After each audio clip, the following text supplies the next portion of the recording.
Alright there. Right then, we're going to this point command.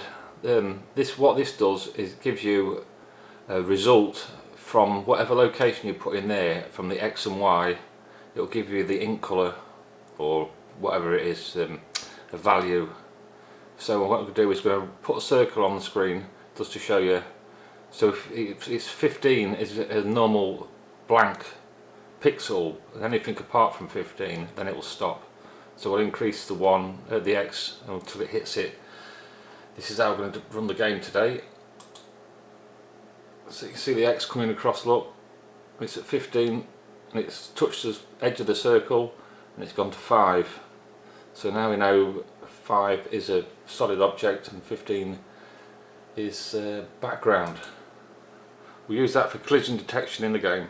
So what I've done, I've taken the Asteroid program and I've deleted all the why is nothing moving? Got no left and right. Oh, I'll tell you what. What's going on? Oh, I tell you, yeah, I've just decreased it by that much. You can't. It's not working. Anyway, so I'm going to add gravity now. To add gravity, we just decrease the V by a little bit each cycle. So let V equal V minus. We'll try point. Oh dear. Point. How much? Let's try 0.01. So the bigger the value, the bigger that value is, the more gravity you've got. Oh yeah, it's dropping down quite quickly. So oh dear, and the rocket can't keep up with the gravity. So no, that's too much. Try a bit of a smaller value. Oh yeah, that's dropping down. I've dropped it down a tenth of what it was.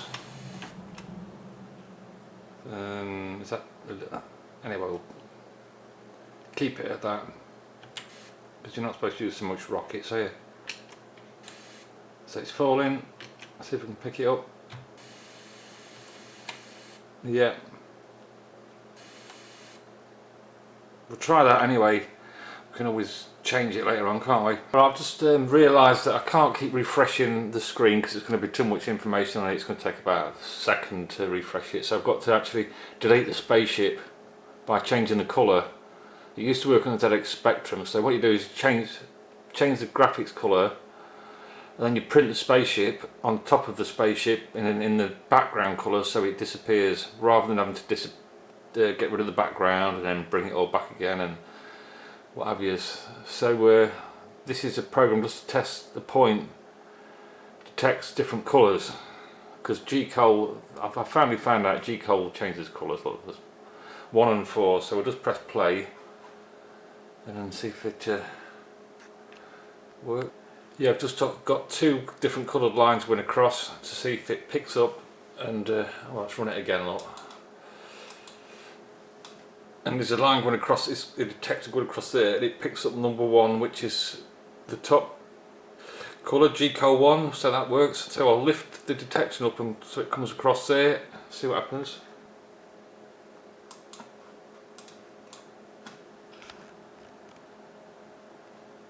No, was it working? Oh, it's because it's quite a long way away, so it's going to take a while to get to it. Let's bring it down a bit more. Well, I hope it's working. Come on. So it says on here, look, if it's P's smaller or greater than 15, 15 is background colour. Oh, there you go, look, it's stopped at line. So it's picked up number 4, which is G-Col 4, up the top there, looks like, let's move up. G-Col 4, so yeah, it's picked up 4, which is blue, number 1 is red. So that's happiness, and we'll go and get on with the code then. Well, I managed to get blue and white there, look, so we can mix the colours up on the screen. I haven't tried that before, to be honest, not experimented much. Okay, so I've just put a little point reader in there, so I'll print the position at just below the spacecraft when it starts, and the spacecraft will drop down, so then it should change. And I've just worked out that G-Col 1 is white and G-Col 0 is it 2? 2 I think it is, we'll find out anyway. So it's at number 2, look. spaceship's dropping down, so when it gets to about here it should change to number 1. Yeah, so that's changed. Sorry about the lighting. So I've copied it. This is the drawing the spaceship, and I've copied and pasted it to here and put the other variables in, XX instead of X, and then AA instead of A. So this is the position there. Look, it's saved. When it draws this one, it saves the X and Y angle, and then it just undraws it there and then draws it quickly in there, so hopefully you don't get much of a flicker, but you do get a bit of flicker, as I'll show you now. Yeah, so it's not deleting the screen anymore using the CLS. It's just deleting it with the G-Col 2, putting it back to black. So there you go, that's the best we can do. So now we're going to draw a bit of a... now we're going to put the collision detection on for the bottom of the spaceship, and we're going to draw some land on the bottom for it to hit. So I've got the spaceship, so when this back corner there, that's the first sensor I've got, the collision descent sensor I've got. So when it touches white, there you go, game over. Okay, so I've got I've got 5 detection points around it. One at the top, one at the bottom corner, left and right, and I've put in the crashing for when you land. So you've got to be facing upwards 5 degrees left or right at the minute, and your X and Y speed has got to be below 2 pixels a frame. So we should, I've made it quite safe. I'm going to just go in safely and see if it works.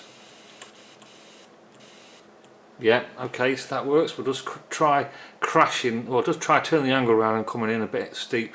Right, so here we come. Let's turn it around a bit, put some speed on. Right, so the angle should be well off. Yep, there you go, it works. Woohoo!